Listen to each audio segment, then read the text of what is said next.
జీవితంలో ప్రతి క్షణము నిర్ణయాల మీదే ఆధారపడి ఉంటుంది.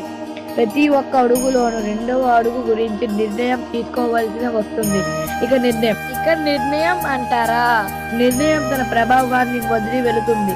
నేడు తీసుకున్న నిర్ణయం భవిష్యత్తులో సుఖానికో లేక దుఃఖానికో కారణం అవుతుంది. కేవలం తనకే కాదు, తనతో పాటు తన కుటుంబానికి, అలాగే రానున్న తరతరాలకు కూడా. జీవితం ప్రశాంతంగా ఉండాలంటే రెండే దారులు. మన సమస్యలను ఇతరులకు చెప్పకూడదు, ఇతరుల సమస్యలు మనం తలదోచకూడదు.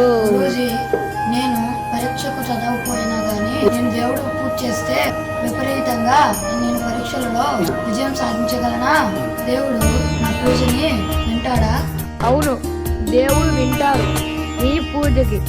కానీ దేవుడు సాయం చేసేది మాత్రం సాయం చేసే వాళ్ళకే. అందుకే దేవుడికి పూజ చేయు, కానీ ప్రయత్నించడం ఆపకు.